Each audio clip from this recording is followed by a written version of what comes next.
मैं दीपक Batra, commerce faculty in charge, आज आप लोगों के सामने एक इम्पोर्टेंट टॉपिक लेके आया हूँ। आज मैं आपको, मेरा मुख्य उद्देश्य आपके सामने आने का था आपकी करियर काउंसलिंग करना।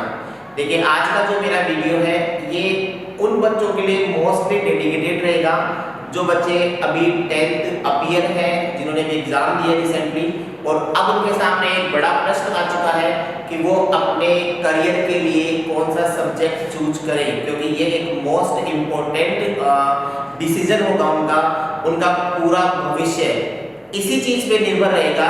आज के दिन वो जो निर्णय लेते हैं और उन्हें पूरे जीवन भर उसे उसका निर्धारण या उसका पालन उन्हें करना पड़ेगा। तो आज मैं आप लोगों को बताना चाहूंगा कॉमर्स स्ट्रीम के बारे में कि जिन बच्चों के दिमाग में भी प्रश्न चल रहा है कि आफ्टर 10th हमें कॉमर्स सब्जेक्ट लेना चाहिए, नहीं लेना चाहिए, इसमें हमारे पास जॉब अपॉर्चुनिटीज क्या रहेंगी। तो मैं आप लोगों को बताना चाहूंगा कि अगर आप इस बारे में सोच रहे हैं तो आपका निर्णय बिल्कुल सही है। कॉमर्स सब्जेक्ट आने वाला जो भविष्य होगा वो कॉमर्स सब्जेक्ट का ही होगा। और अभी देखिए रिसेंटली अगर हम बात करें तो इसमें नंबर ऑफ स्टूडेंट सबसे कम है और आने वाले टाइम पर अपॉर्चुनिटीज है इस सेक्टर में सबसे ज्यादा है। मैं इसको थोड़ा डायग्रामेटिक रूप से आपको रिप्रेजेंट करता हूँ, बिल्कुल आप ध्यान से और कंसंट्रेशन के साथ में एक बार देख लीजिए। क्लास क्लियर करने के बाद में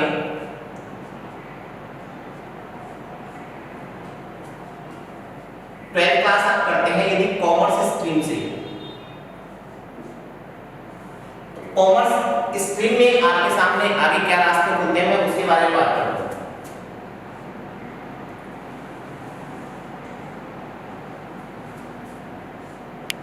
देखिए, सबसे पहले एकेडमिक्स फील्ड के अंदर हम बात कर रहे हैं कि हमें एकेडमिक्स में आगे करियर बनाना होगा तो किस सेक्टर में जाएं। तो आपके सामने देखिए दो रास्ते हैं, या तो कोई भी पर्सन होगा प्राइवेट जॉब की तरफ मूव करेगा या फिर गवर्नमेंट सेक्टर की तरफ वो मूव करेगा, राइट। तो सबसे पहले मैं ये बताना चाहूंगा इस फील्ड के बारे में आपको कि एक प्राइवेट सेक्टर के अंदर हम लोग किस तरह से बहुत बेहतरीन सेवाएं दे सकते हैं। तो इसके अंदर हमारे पास में कुछ प्रोफेशनल कोर्सेज हैं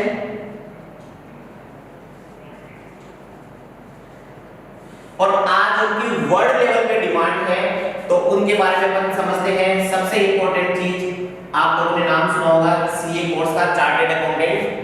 और एक बात समझिए, इंडिया एकमात्र ऐसा देश है पूरे विश्व में जहां सबसे ज्यादा सीए बनते हैं, सबसे ज्यादा सीए प्रोड्यूस करने वाली कंट्री इंडिया है। और यहाँ के जो सीए हैं ऑल ओवर वर्ल्ड अपनी सेवाएं दे रहे हैं। और इसके बाद में दूसरा क्षेत्र हमारा इसके अंदर है कंपनी सेक्रेटरी का। इसके अलावा हम बात करें तो सीएमए, ठीक है, सीएमए का एक कोर्स होता है हमारा। ये तीन मुख्य सेक्टर में करूंगा। इसके बाद में हम बात करें तो एमबीए के ऊपर चर्चा हम लोग करेंगे। इसके अलावा देखिए ये प्रोफेशनल कोर्सेज के अंदर मैंने कैटेगराइज किया है यहाँ पर, ये आपके एकेडमिक से रिलेटेड कोर्स होंगे, ठीक है। इसके अलावा देखो डिफरेंट जैसे मास कम्युनिकेशन, ये ऐसी फील्ड है जहां पर आप लोग जा सकते हैं, जर्नलिस्ट वगैरह अगर आप बनना चाहें तो मास कम्युनिकेशन का आपको कोर्स करना पड़ेगा। इसके अलावा एविएशन का जो कोर्स है, अगर मैं बात करूं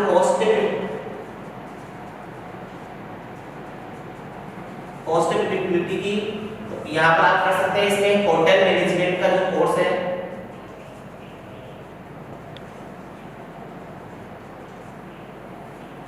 ये कोर्सेज हमारे इसमें प्रोफेशनली कोर्सेज हैं जिनके बारे में हम लोग चर्चा करेंगे। और गवर्नमेंट सेक्टर की बात करें, देखो बच्चों एक अपॉर्चुनिटीज मैं आपको बताऊंगा। गवर्नमेंट सेक्टर वैसे तो सभी स्टूडेंट्स जा सकते हैं, आर्ट्स वाले, साइंस वाले और कॉमर्स वाले। कॉमर्स वालों के लिए ज्यादा अपॉर्चुनिटीज क्यों हैं, देखिए इसको ध्यान से समझने की जरूरत है। गवर्नमेंट सेक्टर के अंदर सबसे ज्यादा चांसेस इस वक्त मैं मानता हूं कॉमर्स सेक्टर के बच्चों के लिए हैं। वो क्यों है, क्योंकि नंबर ऑफ स्टूडेंट्स कॉमर्स में सबसे कम है। और यहाँ पर अगर हम बात करें तो एक सेक्टर हमारे पास बचता है जैसे बैंक। अगर हम बैंक की जॉब की बात करें, बैंक पीओ की बात करें, तो वहां पर हमारा कंपटीशन कम बच्चों के अंदर होगा। इसके अलावा अगर हम एसएससी की बात करें तो एसएससी के अंदर हमारे बच्चे जो है गवर्नमेंट जॉब में जा सकते हैं। इसके अलावा मैं बात करूं अकाउंटेंट की, इसके अंदर अपने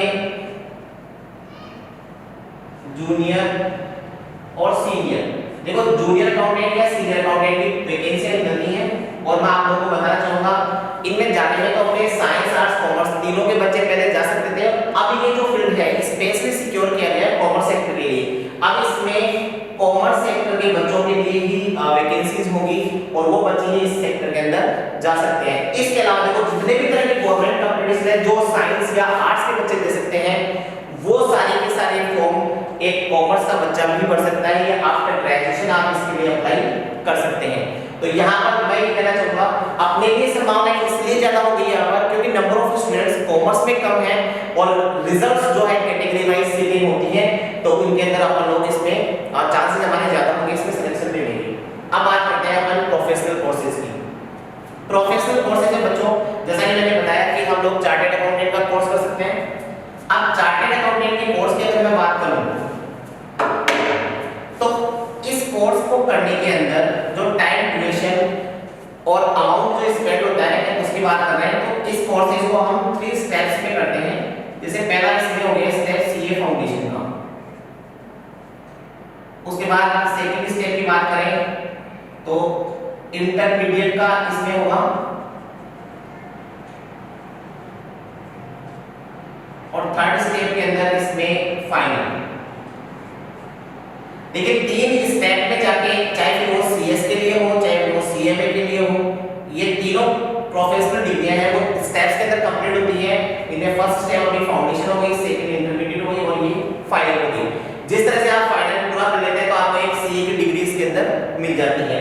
और सीए की डिग्री की मैं पैकेज की बात करूं बच्चों, अगर इनिशियल स्टेज की बात करें तो लगभग 3 to 4 लाख से स्टार्ट करके और ये 10 to 12 लाख तक इनिशियल पैकेज आपका मिल जाएगा। ये मैंने एवरेज पैकेज की बात करी है, बाकी यहाँ पर 30-40 लाख रुपए तक का पैकेज भी आपको मिल सकता है। ठीक है, ये इन इंडिया सिचुएशन है, अगर आप बाहर जाते हैं तो ये पैकेज आपका इससे कई गुना ज्यादा हो सकता है।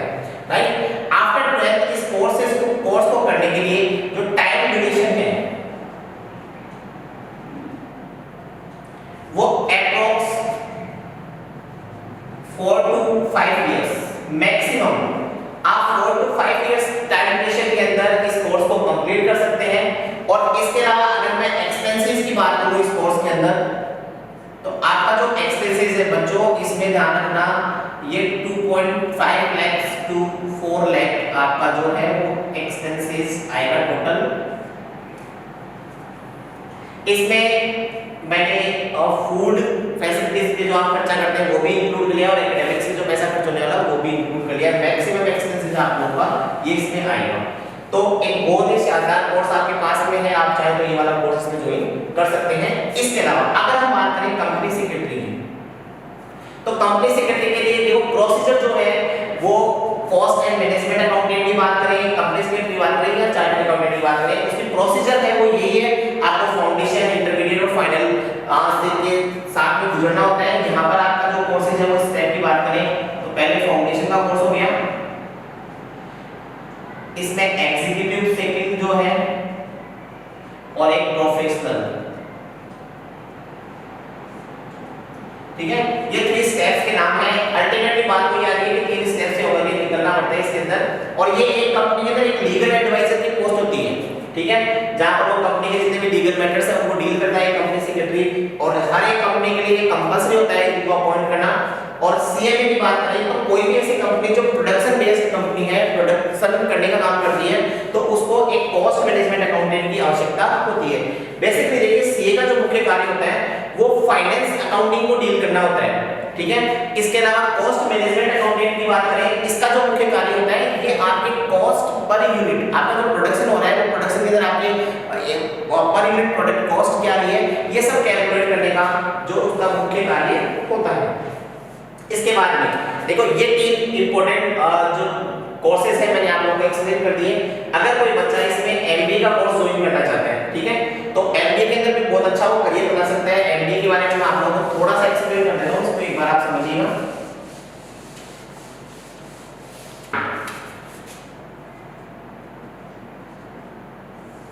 अगर एक एमबीए का कोर्स कोई बच्चा ज्वाइन करना चाहता है तो आफ्टर 12 देखिए 12 के बाद में उसे ग्रेजुएशन के लिए बीबीए का एक कोर्स करना चाहिए। ये ग्रेजुएशन डिग्री होगी और एमबीए पोस्ट ग्रेजुएशन डिग्री होती है, राइट। तो पोस्ट ग्रेजुएशन डिग्री करने से पहले आपको कुछ कंपटीशंस में फाइट करने पड़ते हैं। जैसे अपने इंडिया लेवल की बात करें तो इंडिया लेवल पर जो अपना कंपटीशन है कैट, ये मेन कंपटीशन होता है इसके अंदर। इसके अलावा जैसे मैट का कंपटीशन हो गया, आर मैट का कंपटीशन हो गया, इसके अलावा जी मैट का कंपटीशन हो गया, पी मैट का कंपटीशन है। ये इसके अलावा भी बहुत सारे कंपटीशन जो है वो इसके अंदर होते हैं, उन्हें हमें फाइट करना होता है आफ्टर ग्रेजुएशन।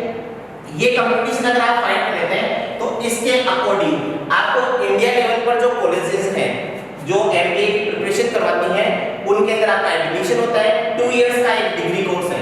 देखिए एमबीए जो है बेसिकली 2 इयर्स का कोर्स होता है और यहाँ पर जो पैकेज होगा आपका सैलरी पैकेज होगा ये डिसीजन दिया जाता है आपकी कॉलेज के अकॉर्डिंग। अगर आप मान लीजिए कैट के थ्रू आपका एडमिशन होता है एमबीए कॉलेज के अंदर तो ये आईआईएम्स जो है अपने इंडिया लेवल के ऊपर उनमें पढ़ने का मौका मिलता है और यहाँ का सैलरी पैकेज करोड़ों रुपए के अंदर होता है।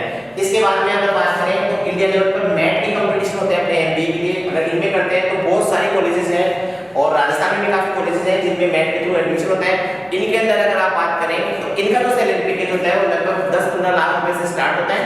और अगर हम आर मैट की बात करें तो आर मैट की जो सीटें होती है राजस्थान लेवल का कंपटीशन है अपना और इसमें अपनी कुछ कॉलेजेस हैं जयपुर के अंदर भी है, अपने आसपास के एरिया में भी मिलेंगी और इनका जो सैलरी पैकेज होता है वो लगभग 2-3 लाख रुपए के आसपास से स्टार्ट होता है।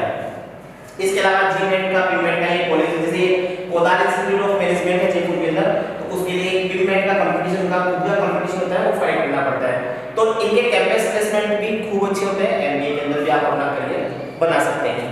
इन ये तो मेन सेक्टर हो गए। इसके बाद में देखो अगर आप वैसे एक मैंने मास कम्युनिकेशन का कोर्स बताया था आपको, बेसिकली ये कोर्स केवल कॉमर्स के लिए नहीं है, साइंस वाले आर्ट्स वाले भी इसके अंदर जा सकते हैं।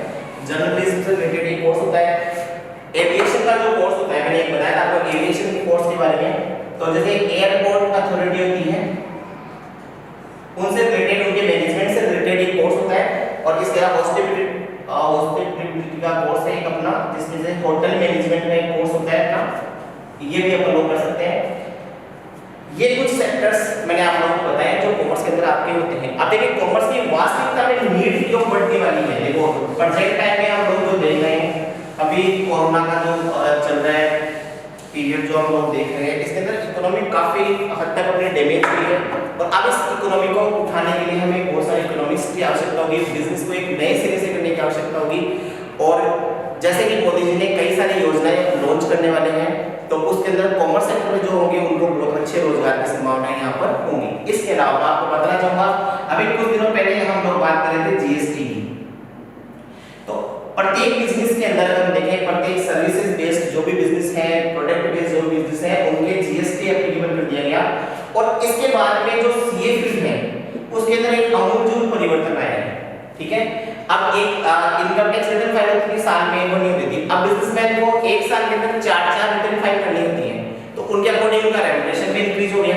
ठीक है, तो अभी जनरल पर्सन को है कोई फिल करना नहीं आता, ये फाइल जो है वो भरना नहीं आता है, लेकिन एक सीए के पास भी उनको कंसल्ट करना पड़ता है। अब मैं बात कर रहा हूं अगर मान लीजिए कोई बच्चा सीए नहीं भी है उसने केवल बीकॉम कर रखा है और इसके अलावा अगर वो अकाउंटेंट का एक कोर्स कर लेता है तो वो इस रिटर्न को फाइल करने का काम आसानी से सीख सकता है। फिर हमें केवल एक सीएसएस को वेरीफाई करना पड़ेगा जिसके बहुत ही नॉमिनल चार्जेस के ऊपर ये काम कर सकते हैं। कुल मिलाकर बात यह है कि आपको कॉमर्स सेक्टर के अंदर हम लोग 10-20 हज़ार रुपए पर मंथ से लेकर के 2-3 लाख रुपए पर मंथ तक का जॉब हमारे पास में अवेलेबल हो सकता है। सबसे इंपॉर्टेंट चीज डिग्री से भी इंपॉर्टेंट चीज मैं मानता हूँ आपका पर्सनल स्किल डेवलप करना। अगर आप पूरे डेडिकेशन के साथ में इस फील्ड में मेहनत करते हैं तो निश्चित रूप से आपको एक बहुत अच्छी जॉब अपॉर्चुनिटी इसमें मिल जाएगी। धन्यवाद।